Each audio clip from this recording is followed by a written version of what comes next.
Gracias amigos por estar en Encuentro con la Ciencia.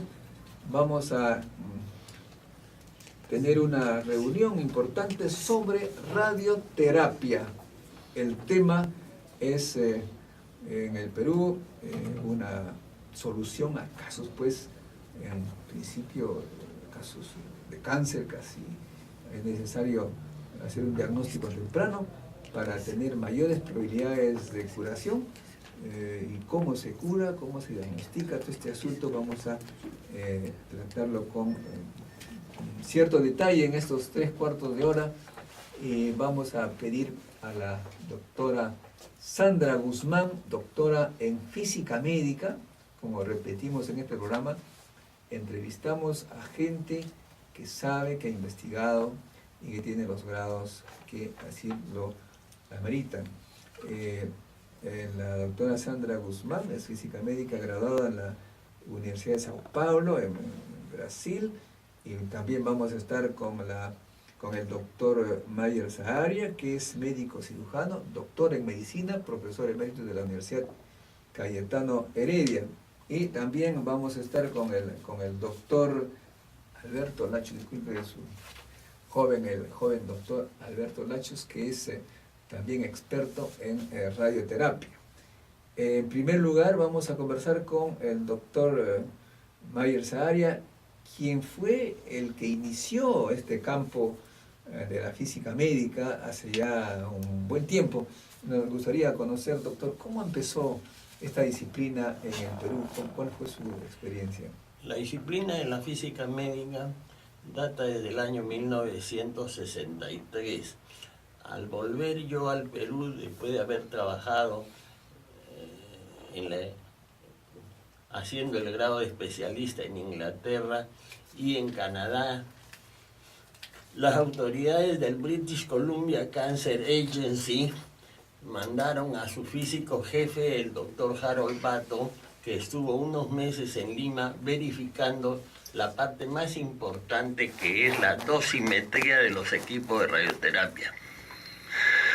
Después de esto, yo era el que hacía la dosimetría hasta el año 72, en que conocí en una reunión social a uno de los físicos que había traído la Universidad Nacional de Ingeniería. Era el físico Merovici, y a él le pedí que me recomendara a un físico médico que pudiera trabajar en el Instituto de Enfermedades Neoplásicas donde yo trabajaba. El año 1978, el doctor Merovici me llamó para decirme que me mandaba a un físico médico que tuvo una entrevista conmigo, que es el ingeniero César Picón Chávez, que había venido graduado en física médica en la Universidad de Puerto Rico. Él ingresó a Neoplásicas a trabajar en el departamento de radioterapia conjuntamente con los médicos de radioterapia que en ese momento estábamos, que era yo, que ya era el jefe de ese departamento. Estaba el doctor Luis Pinillo Ganosa, el doctor Napoleón Matos y el doctor Pedro García Portocarrero. Posteriormente, cuando fui director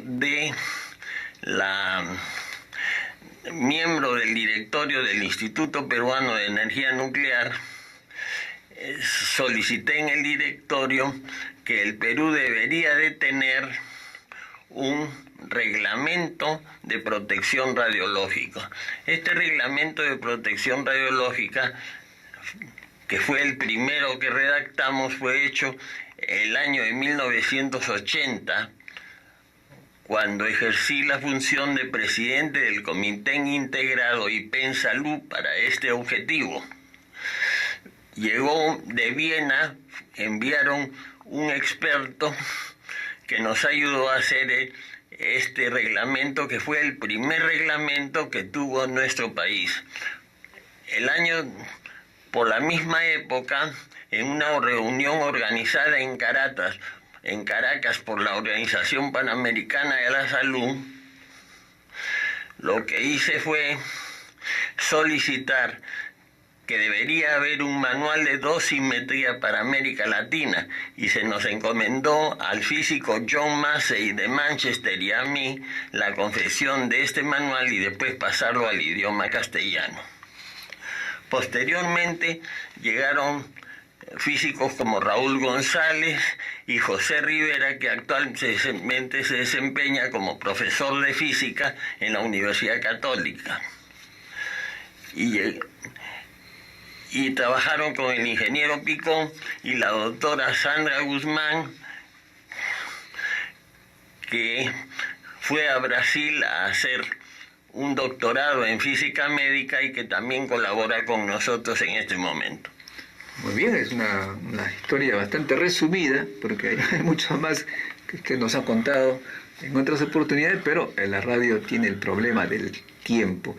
El doctor Alberto Lachos es médico, radiooncólogo del Instituto Nacional de Enfermedades Neoplásicas, el más grande instituto, más importante en el Perú. ¿Cómo comenzó usted su carrera, doctor Lachos? Bueno, de antemano muchas gracias por la invitación al doctor Modesto Montoya. Para mí es grato compartir esta mesa con mi maestro, el doctor Mayer Saharia. Y bueno, los inicios de la carrera es una especialidad generalmente desconocida en el pregrado, ¿no? Muchos llevamos un curso de oncología de 3 meses y entre eso se menciona en el capítulo el tratamiento del cáncer, radioterapia, quimioterapia. De ahí no se conoce mucho más. Cuando nosotros ya evaluamos las posibilidades de entrar a un posgrado, entre esas existe la radioterapia como parte, como disciplina del tratamiento del cáncer. Los 3 pilares fundamentales: la cirugía, la quimioterapia y la radioterapia. Obviamente la radioterapia, a base de la tecnología, de los avances tecnológicos, la informática, los estudios por imágenes, ha evolucionado enormemente en los últimos 15 años, lo que requiere gran cantidad de especialistas, tanto en la física médica como en la medicina relacionada a las radiaciones. En Rusia, entiendo. Sí, yo me formé en el pregrado en medicina general en Rusia. En ese tiempo justo era la ruptura de la Unión Soviética en los años 90, 91. O sea, usted es el efecto Gorbachev. Podría ser, yo prácticamente presencié todo ese cambio cultural, ¿no?, de la población rusa, ¿no? ¿Y cómo ve usted la situación de la oncología y la radioterapia en el Perú? ¿Cómo lo analiza? Bueno, nosotros somos privilegiados, tenemos una institución que tiene bastante experiencia en el campo científico, médico, ¿no? Tiene relación con varias instituciones en la investigación en Europa, en Estados Unidos, por medio de ALATRO, que es la Asociación Latinoamericana de Radioterapia, ASTRO, que es la Sociedad de Radioterapia Americana, y el ESTRO, que es la Sociedad Europea de Radioterapia, ¿no? Ahora, los médicos, doctor Saharia, tienen pues ahora relaciones con los físicos.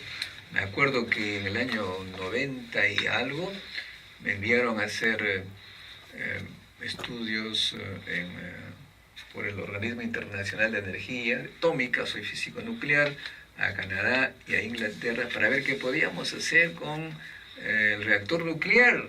Y curiosamente, lo que más me impactó en esos dos países, tanto en la Universidad de McMaster University y la Universidad de Surrey en Inglaterra, me impactó que ahí habían facultades de física médica y que pues tenían la misma responsabilidad, el grado de responsabilidad que los médicos, y era pues una especialidad que me pareció interesante. Y dada mi responsabilidad en el IPEN como director del Centro de Estudios Nucleares, creé la carrera de física médica. ¿Qué relaciones tienen ustedes con los físicos médicos? ¿Cómo es? ¿Hay alguna simbiosis, algunas controversias? ¿Cómo se da? Con los físicos médicos nosotros trabajamos desde el punto de vista de colaboración. No es posible tener en un hospital o en un departamento de radioterapia sin físicos médicos. Es indispensable la dosimetría de los equipos. Los grandes errores que se han visto tanto en Estados Unidos como en Inglaterra eran problemas de física médica, precisamente porque la dosimetría no había sido bien ejecutada. Nosotros en nuestro país, por suerte, nuestros físicos médicos colaboran con nosotros, y en este momento con las técnicas modernas de radioterapia no se puede concebir que uno planifique un tratamiento en forma radical sin la colaboración de un físico médico. ¿Qué dice el doctor Alberto Lacho? ¿Está de acuerdo con esa?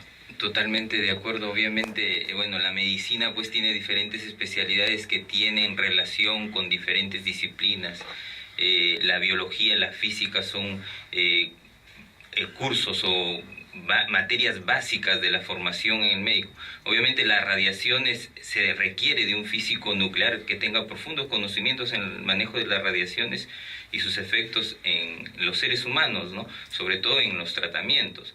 Y obviamente requieren de los conocimientos de estos especialistas también en el tratamiento. La maestría en física médica, que está dirigida a médicos y a físicos, a biólogos y algunas especialidades, digamos, vecinas, se da en la Universidad Nacional de Ingeniería en convenio con el Instituto Peruano de Energía Nuclear, la Facultad de Ciencias de la UNI. Gracias, amigos, por seguir en Encuentro con la Ciencia. Estamos con el tema de la radioterapia para el cáncer. Conversamos ahora con la doctora Sandra Guzmán, física médica. Sandra, ¿dónde es que tú estudiaste física médica y llegaste a ser doctora en este campo? Okay. Ante todo, buenos días con todos los radioyentes y mis agradecimientos por la invitación. Bueno, yo estudié física en la Universidad Nacional Federico Villarreal, luego cursé la maestría y el doctorado en la Universidad de Sao Paulo, Brasil. Estamos justo tocando el tema interesante, ¿no?, acerca de radioterapia. Y podemos decir pues que la radioterapia tiene sus inicios en 1895 con el descubrimiento de los rayos X, ¿no? Ya en 1922, en el Congreso Internacional de Oncología, se presenta el primer caso de cáncer de laringe, ¿no?, sin presentar secuelas fuertes. Y es así que se comienza a estudiar los primeros isótopos, que tenemos el caso del cobalto 60, que es el cobalto 59 bombardeado con neutrones, y comienza a hacer sus primeras aplicaciones en 1951. Primero se comienza a dar tratamiento con equipos de kilovoltios, estamos hablando de energías bajas. Kilovoltios. Luego pasamos ya en la era de los equipos de cobalto 60 a los megavoltios, ya estamos en 1.25 megavoltios. Hoy ya estamos trabajando sobre los 20 megavoltios, ¿no? Entonces, luego ya en 1939 tenemos que se crea pues el Instituto Nacional de Enfermedades Neoplásicas, que contaba en ese entonces con 4 equipos Siemens, en promedio de 200 kilovoltios. En ese entonces el tiempo de tratamiento era en promedio de 15 a 20 minutos. Hoy los tratamientos estamos hablando de 1 a 2 minutos máximo por campo, digamos. Entonces, si hablamos en las épocas de 1925 a 1958, Lima ya contaba con 29 equipos de energías en promedio de 180 a 400 kilovoltios y con 5 equipos de radioterapia superficial. Estamos hablando en Lima de 850.000 habitantes y en el Perú de 6.200.000 habitantes. Entonces, digamos que en ese entonces el INEN estaba siendo uno de los primeros institutos que contaba con equipos de alta tecnología. Hoy, el Perú, que ya estamos hablando, con 29 millones de habitantes, y Lima con 8.5 millones de habitantes, tenemos 15 aceleradores lineales y 6 equipos de cobalto y 1 por ser instalado. Entonces, ¿hemos ido avanzando a la par? Sí. Cuando hablamos de radioterapia, estamos hablando de teleterapia y braquiterapia. Teleterapia, como su nombre lo dice, terapia a distancia. Es decir, estamos hablando de los equipos de cobalto, los equipos superficiales, los equipos de aceleradores lineales. En el caso de braquiterapia, es terapia a corta distancia. Estamos hablando de uso de fuentes de altas actividades, como es el caso del radio, como es el caso de iridio 192 o hasta los cobalto 60, o puede usarse hasta oro, ¿no? Ahí la fuente está pegada, digamos, al órgano que quiere irradiar. Exacto. En este caso existen las braquiterapias, que son las braquiterapias superficiales, que las fuentes son colocadas sobre la lesión. Tenemos las terapias intracavitarias, donde la fuente dentro de, insertado en un accesorio, es colocado en cavidades en el organismo, ¿no? Como es el caso del cáncer de cuello uterino, o como es el caso, por ejemplo, de laringe, ¿no?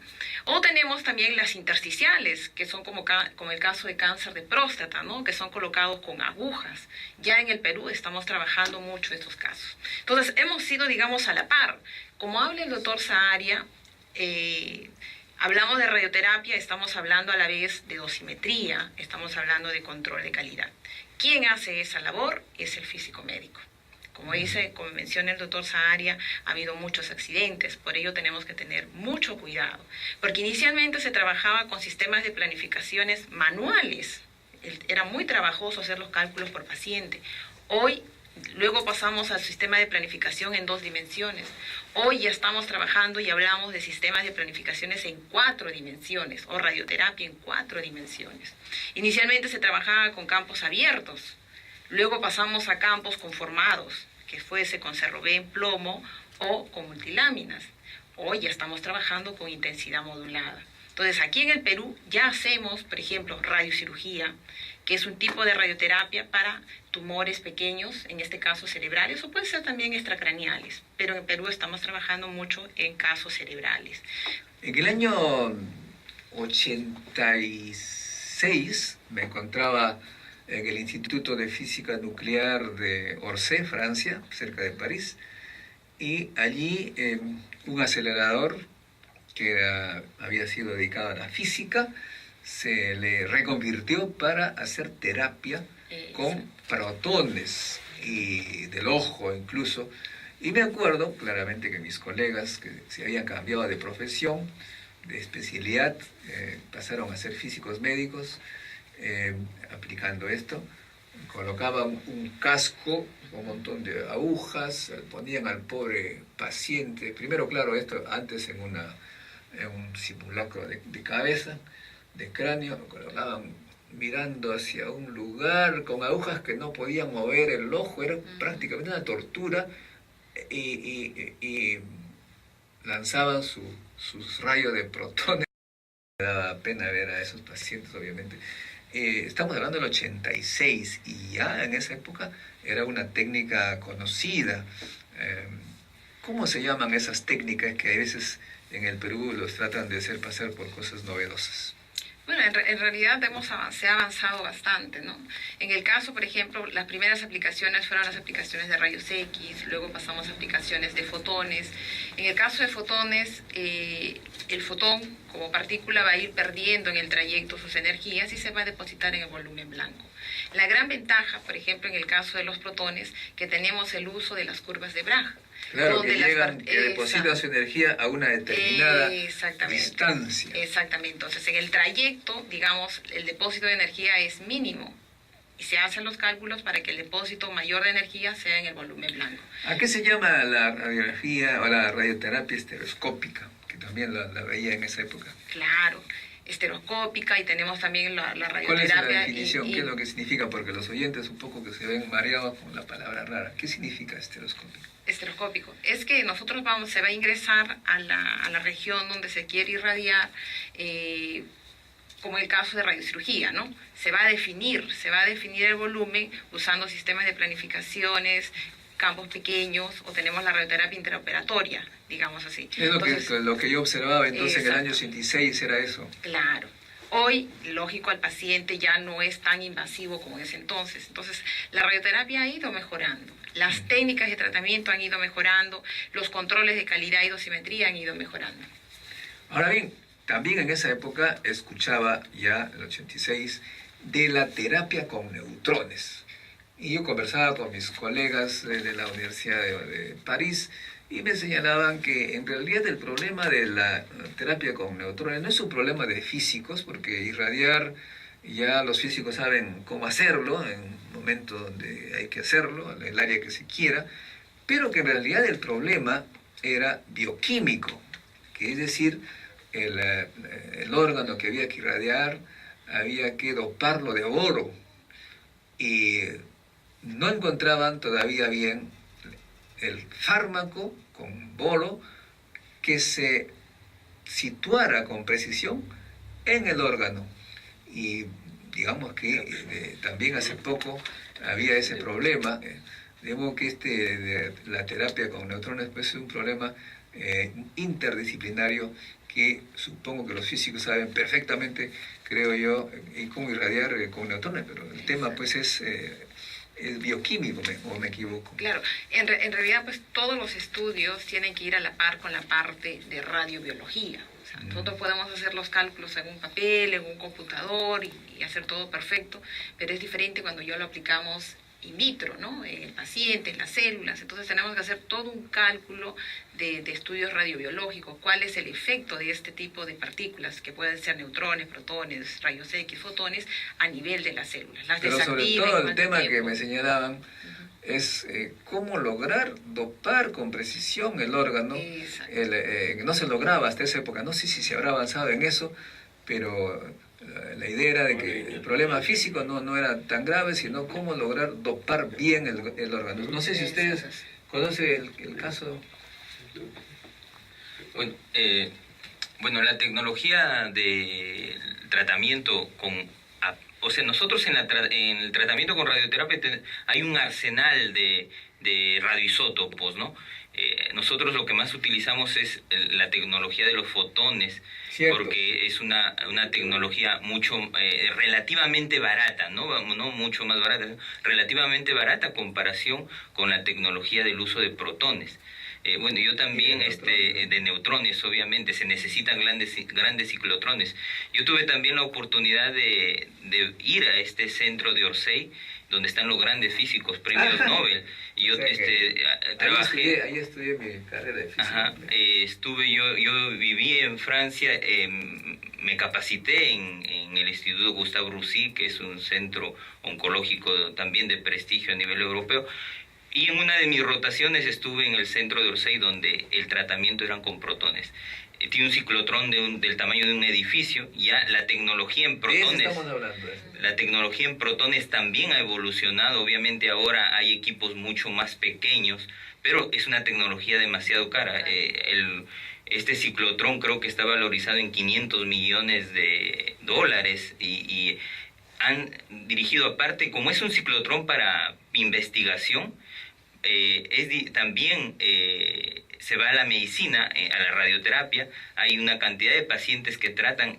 Este centro ha sido refaccionado, ahora ya hay hasta 6 cámaras de tratamiento en este centro de Orsay, y ha evolucionado lógicamente este tratamiento en el mismo, y trata pacientes no solamente de Francia, sino de España, de Italia, porque en estos países, no en todos los países de Europa hay un ciclotrón como este, ¿no?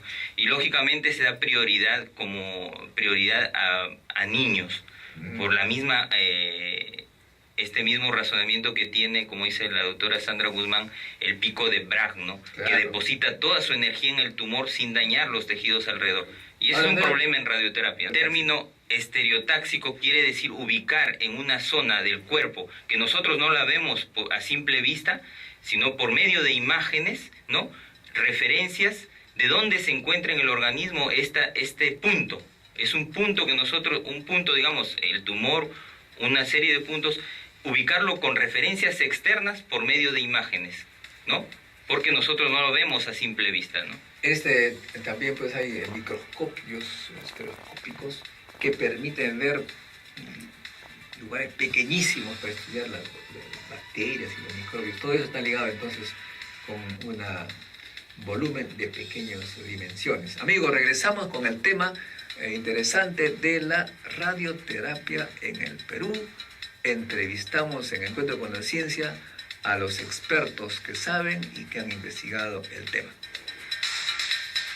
Ahora Ahora la peruanidad está presente en todo el mundo a través de Radio San Borja. Ingresa a nuestra página web www.radiosanborja.com y disfruta de toda nuestra programación en cualquier lugar del Perú y el mundo. Radio San Borja 91.1 FM, líder en peruanidad.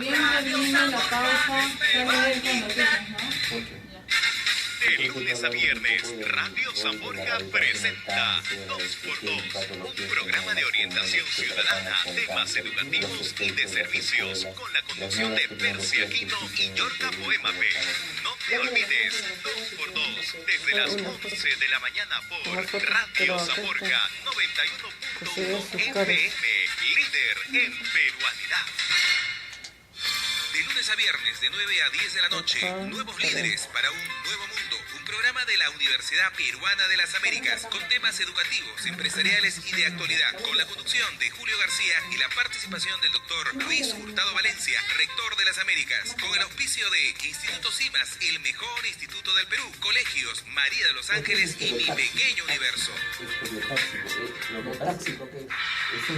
Todos los domingos, desde las 11 de la mañana, El Defensor de la Justicia, con el doctor Iván Noguera, el Defensor de la Justicia, por Radio San Borja 91, líder en peruanidad. En el espacio donde se encuentra este tumor y desplazamos, ¿no?, en el espacio hacia donde se encuentra la lesión del. Bríndele una oportunidad internacional a su hijo. Inscríbalo en el semillero de científicos e ingenieros del siglo XXI. Inscripción en www.cienciaperú.org. En su agenda falta algo que puede cambiarle la vida. El encuentro científico internacional. Un encuentro con la ciencia, la tecnología y la innovación. Los primeros días de enero y los primeros días de agosto. Inscripción gratuita a través de www.encuentrocientificointernacional.org.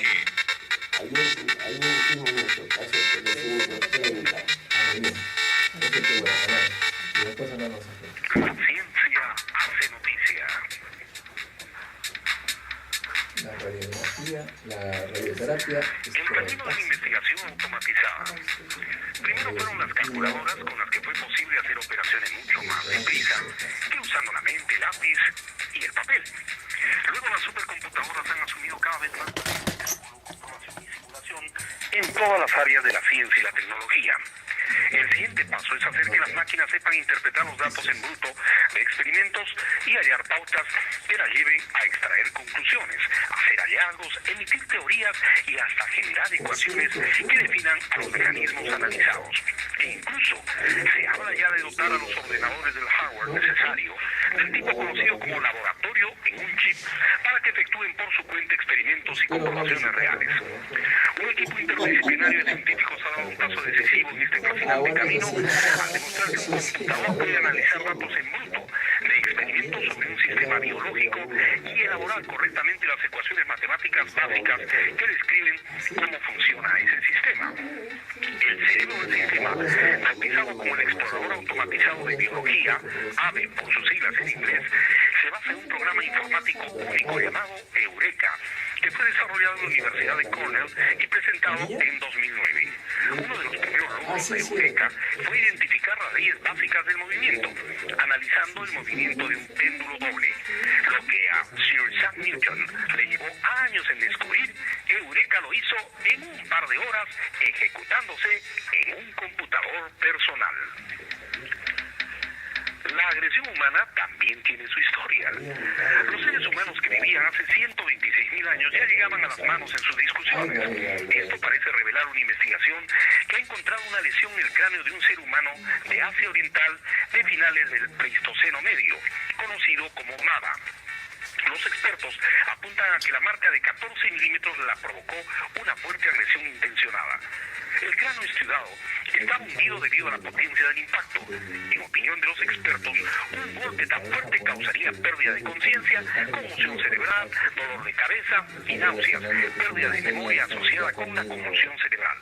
Para superar una lesión de esta gravedad, habría sido necesario un tiempo de recuperación y la ayuda de los otros miembros del grupo social para obtener alimento, mantener la seguridad especialidad y el conocimiento sobre la región y sus recursos, las técnicas de caza, las plantas a utilizar, los peligros de ciertos animales, la ubicación de los materiales de herramienta, etc. Según el estudio, permite conocer la capacidad de las primeras sociedades humanas para atender a los heridos, llevándoles alimentos, cocinando para ellos o manteniéndoles abrigados y seguros mientras se recuperaban. Caricias sensuales tienen potente efecto en el cerebro, vaya, vaya. Es bien sabido que las personas disfrutamos de las caricias sensuales, pero lo que... Una explicación. Bueno, hablemos de radioterapia. También.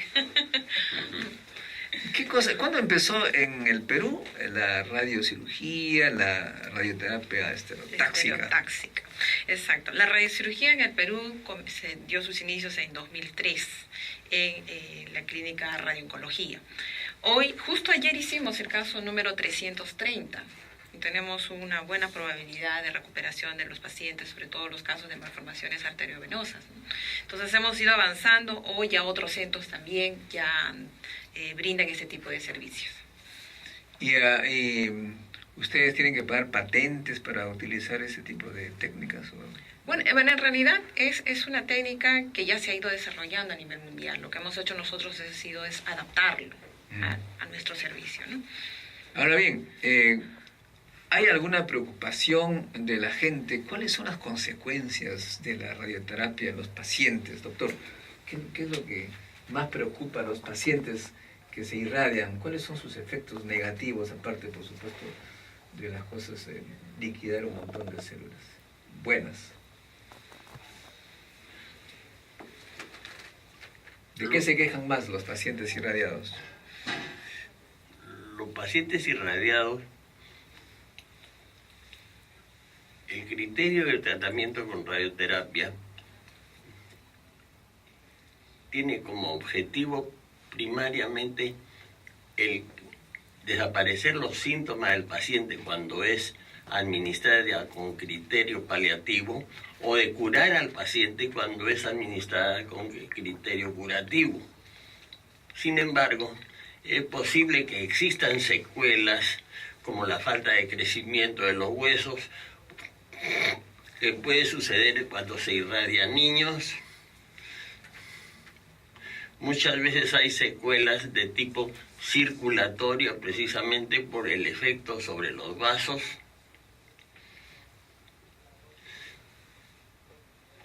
¿Y tienen dolor también?